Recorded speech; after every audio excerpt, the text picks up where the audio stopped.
Hello my beautiful souls! Welcome sa ating tarot reading sessions. Keep in mind, general reading po ito, maaaring mag-resonate, maaaring hindi.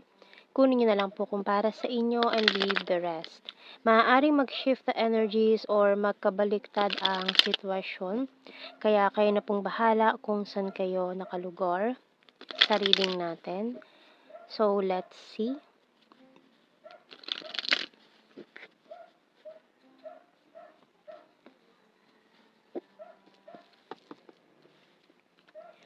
So, we have here the Two of Wands and the Ten of Swords.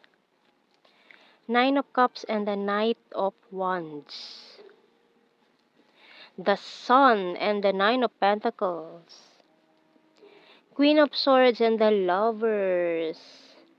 So, may specific sign tayo dito ng Leo and Gemini. So, yung bottom card natin, Death card, Scorpio, energy. So, mukhang may nakatingin sa'yo dito from afar, from a distance, na maaaring itong taong to may hindi magandang nagawa sa'yo before, guilty siya sa nangyari, and parang kinukonsensya, ganyan, nakukonsensya itong taong to sa ginawa niya sa'yo before. So, tingnan natin.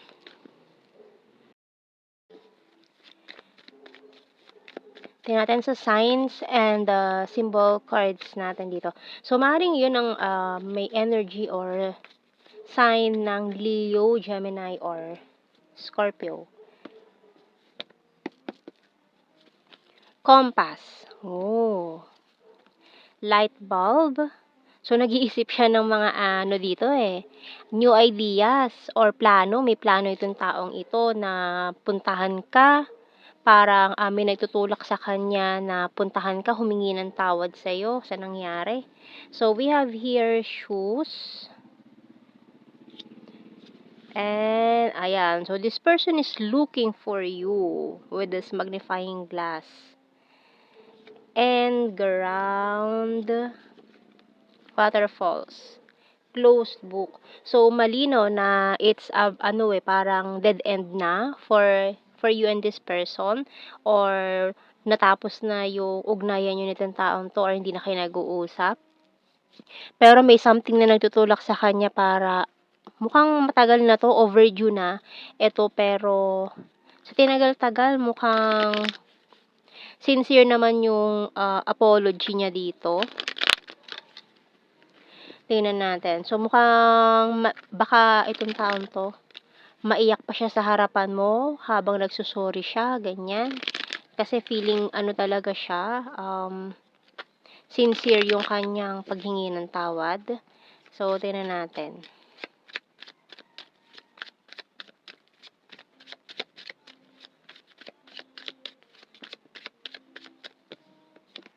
Okay, I'm a liar. So, ayun, sasabihin niya na lahat sa'yo yung mga aaminin niya naman aaminin naman niya na liar siya, nagsinungaling siya, mare binackstab ka niya, kasi nga hindi maganda yung nangyari between you and this person. And talagang nakukonsensya na siya sa nangyari, sa nagawa niya. Can't decide. So, for some of you, undecided pa kayo kung papatawarin nyo ba itong taong ito. Feeling left out in the cold. So, maaaring ghost ka na lang nitong taong to, hindi na siya nagpaalam, bigla na lang nawala. Talking to you telepathically. You're my strength.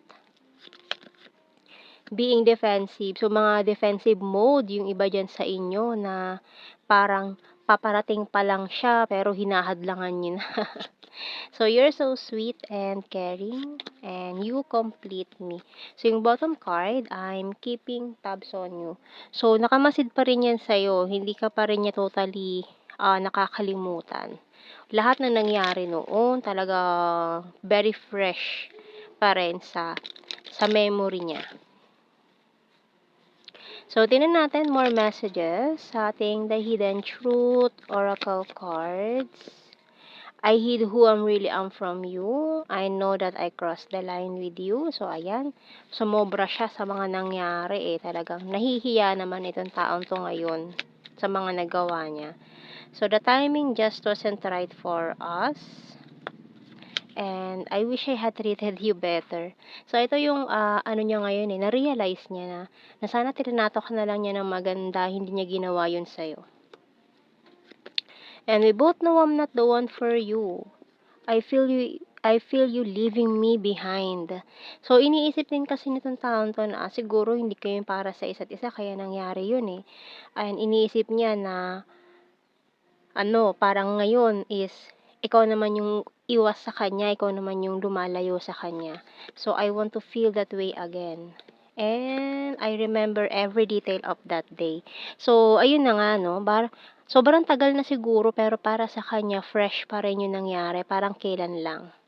So, tandang-tanda niya pa. And I feel you even though we are apart. So, alam mo yung kahit, hindi na kayo nag-usap nitong taon 'to, nafi-feel ka pa rin niya, you're giving energy pa rin from this person. So, siguro na naiisip mo pa rin siya, ganyan. So, let's see, kuha tayo ng message. Anong message ng Archangel natin? So we have here outdoors by Archangel Jophiel. Go outside, get some fresh air, and connect with nature to relieve stress and gain new creative ideas.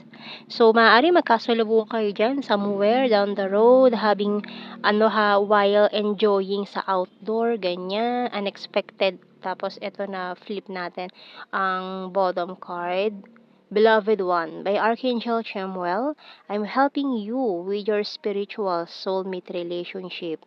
So, maaaring soulmates, ayan, kayo nitong taon to, may deeper level of connection kayong dalawa, kaya ganun na lang ang pagtutulak sa kanya ng universe na humingi ng tawad sa'yo na kausapin ka para maghingi ng sorry, kapatawaran mo, ganyan.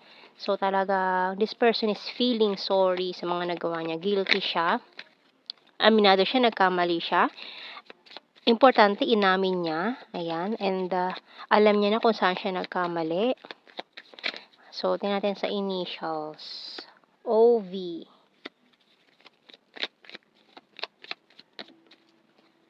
Y.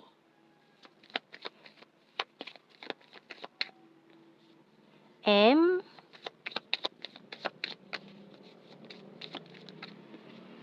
A. J. Letter E. F. T. And R.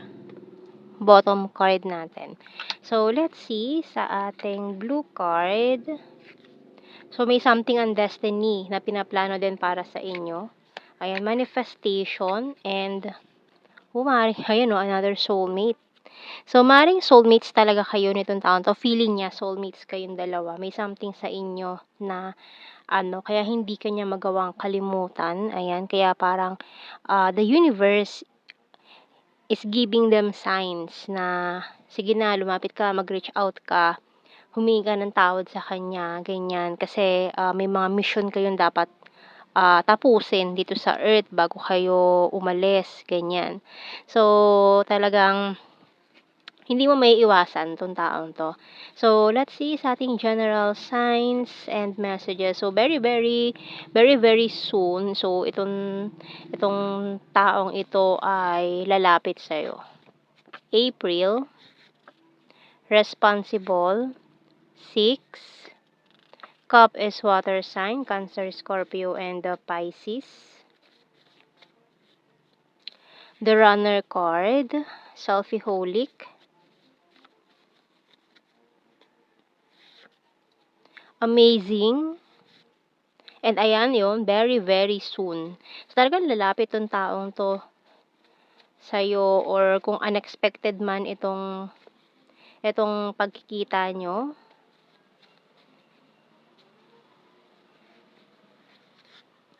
Number 7, Summer. Luzon and May.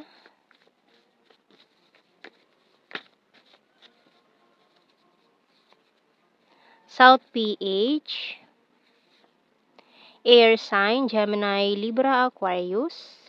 Aries sign, December, Divine Masculine, Sarcastic, For some of you, twin flames. Sagittarius, Aquarius, fire sign Aries, Leo, Sagittarius, and the Libra. Popular, and this person is being emotional right now. So, yan ang ating reading, my beautiful souls. Thank you for watching. Take care and God bless. See you in our next reading, guys. Bye-bye.